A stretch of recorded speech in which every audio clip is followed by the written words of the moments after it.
Hello good morning student. देखिए अपने कक्षा 7 में जो चैप्टर नंबर 12 पादपों में जनन, तो परागकण के बारे में अपना अध्ययन चल रहा था। तो पराग कण, जो पराग कण होते हैं वो किस पे होते हैं? पुष्प पर होते हैं।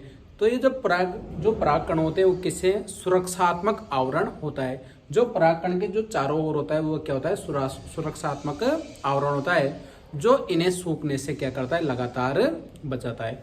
जो पराग कण होते हैं इनके आसपास क्या होता है? सुरक्षात्मक आवरण होता है, जो इनको सूखने से क्या करता है? बचाता है। यह पराग कण हल्के होते हैं। अब जब हल्के हैं तो अगर तेज हवा चल जाए या फिर ज्यादा जल, तो ये क्या होते हैं? जल के साथ भी, जल इनको क्या करता है? बहा कर ले जा सकता है, या वायु के साथ उड़कर ये एक स्थान से दूसरे स्थान तक ले जाए जा सकते हैं। लेकिन जब कुछ कीट परागकण पर बैठते हैं तो ये जो परागकण होते हैं ये उनके चिपक जाते हैं। जब वो कीट दूसरे पुष्प पर बैठता है तो उसकी वर्तिकाग्र पर गिर जाता है। जब कोई कीट परागकण पर बैठता है तो ये जो परागकण होते हैं उसके चिपक जाते हैं, और जब वो कीट किसी दूसरे पौधे की वर्तिकाग्र पर बैठता है तो ये वहां पर जाके क्या होते हैं? चिपक जाते हैं। परागकणों का परागकोश से पुष्प के वर्तिकाग्र पर स्थानांतरण परागकण कहलाता है। तो आपको ध्यान रखना है, परागकणों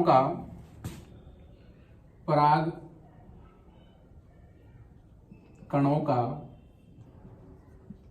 जो पुष्प का पराग कोष भाग होता है वहां से निकल के पराग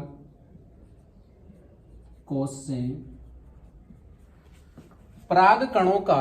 पराग कोष से पुष्प के वर्तिकाग्र पर स्थानांतरण क्या कहलाता है? परागकण कहलाता है। तो लिख सकते हैं, परागकणों का पराग कोष से पुष्प के वर्तिकाग्र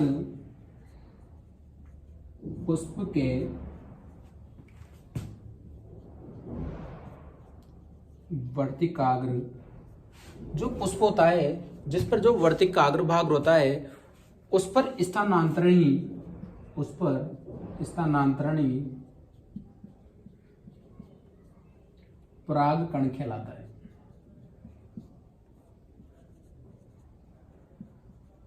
परागकण कहलाता है कि जो परागकण होते हैं वो पराग कोश से निकलकर जो पुष्प की जो वर्तिकाग्र होती है उस पर वर्तिकाग्र पर स्थानांतरण होना। जैसे कीट के माध्यम से भी मैंने आपको समझाया था कि एक कीट के कुछ पराग कोश चिपक के दूसरे पुष्प के वर्तिकाग्र पर चले जाते हैं। तो ये जो क्रिया कहलाती है वो कहलाती है परागकण। अब जो परागकण होता है यह दो प्रकार का होता है। एक तो होता है स्वपरागण और एक होता है पर परागण। तो ये जो परागण होता है यह दो प्रकार का होता है, स्वपरागण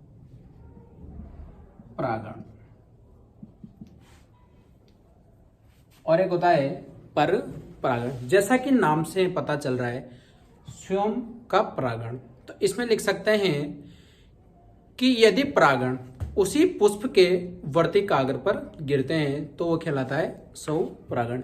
यदि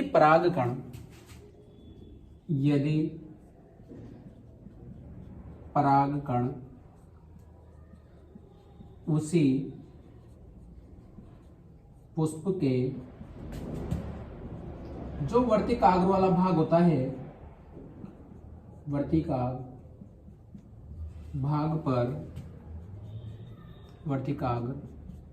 भाग पर गिरते। मान लो कोई पुष्प है और उसका जो परागकण है उसी पुष्प के वर्तिकाग्र भाग पर गिरता है तो वो कहलाता है स्वपरागण। मतलब इसमें पुष्प चेंज नहीं हो, वही पुष्प है, उसी के परागकण है और उसी के वर्तिकाग्र पर क्या कर रहे हैं? गिर रहे हैं, तो ये कहलाता है स्वपरागण। लेकिन पुष्प वही है, लेकिन अगले वाले पुष्प के पर जाकर वर्तिकाग्र वाले भाग पर गिर रहा है तो वो कहलाता है पर परागण।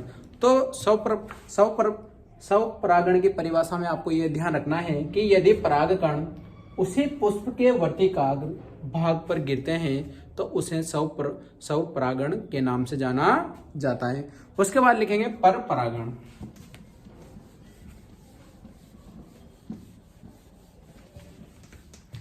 पर परागण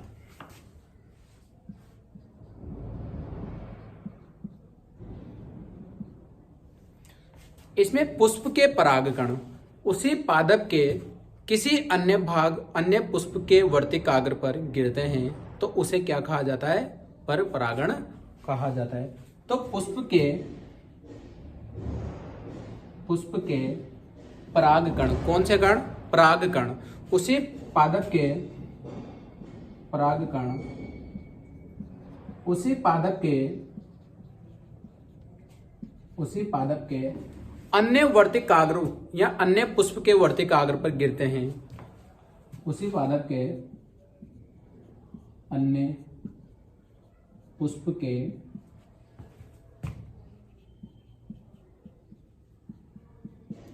वर्तिकाग्र, जो वर्तिकाग्र भाग होता है पर गिरते हैं, मतलब एक पुष्प के परागकण दूसरे पुष्प के जो वर्तिकाग्र है, मतलब पौधा तो एक ही है लेकिन परागकण एक पुष्प से दूसरे पुष्प के जो वर्तिकाग्र वाला भाग है उस पर जाकर गिरते हैं तो उसे पर परागण के नाम से जाना है, क्योंकि एक पुष्प से दूसरे पुष्प पे जा रहे हैं। और इससे पहले आपने पढ़ा था सब पर परागण, उसमें एक ही पुष्प का परागकण उसी पुष्प के वर्तिकाग्र भाग पर गिर रहे थे। लेकिन यहाँ पर थोड़ा सा चेंज है कि पुष्प अलग है और पुष्प के परागकण जो दूसरा पुष्प है उसके वर्तिकाग्र वाले भाग पर क्या हो रहा है? जाकर गिरते हैं। तो ये क्रिया कहलाती है पर परागण। तो लिख सकते, तो इसे वर्तिकाग्र पर गिरते हैं तो इसे पर परागण कहते हैं। जैसे कोई भी एक पौधा है, अब इसमें यह परागकण इसी वर्तिकाग्र पर जाकर गिरते हैं तो यह तो कहलाता है स्वपरागण। लेकिन एक अलग एक पुष्प है और इसके परागकण इस वाले पुष्प पर जाकर इस वाले वर्तिकाग्र भाग पर गिरते हैं तो ये कहलाता है पर परागण। तो आपको ध्यान रखना है स्वपरागण और पर परागण। इसके बाद जो अगला अपना हेडिंग है वह है निषेचन।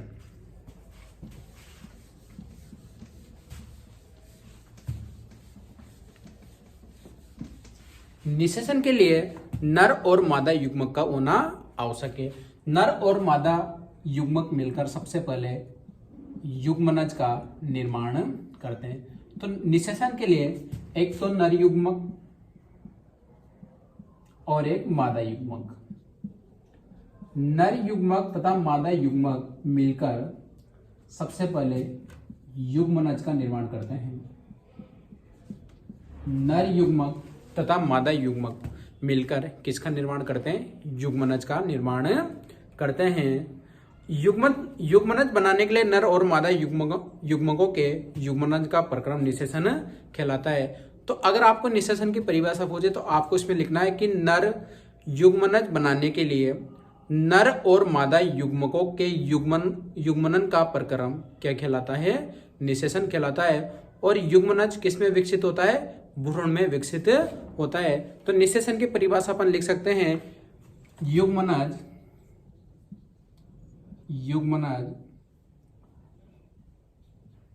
बनाने के लिए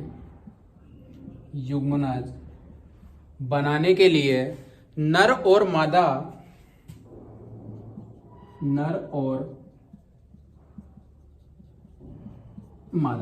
युग्मनज बनाने के लिए नर और मादा युग्मकों के युग्मन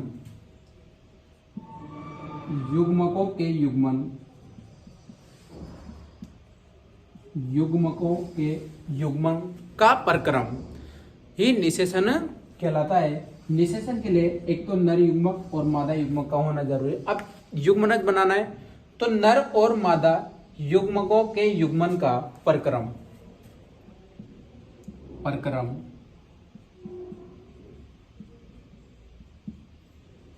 निषेचन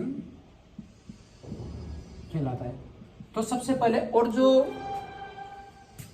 इसमें जो युग्मनज होता है उसका विकास किसमें होता है? भ्रूण के अंदर होता है। तो आज का जो अपना दिन था परागकण पढ़े, उसके बाद परागकण के जो दो भाग है, एक तो स्वपरागण एक परपरागण।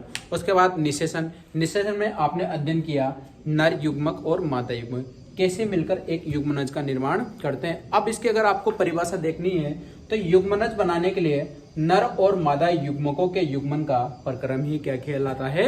निषेचन कहलाता है। तो आज का अध्ययन अपना यहाँ तक रहेगा, बाकी का अध्ययन अपन नेक्स्ट क्लास में रखेंगे।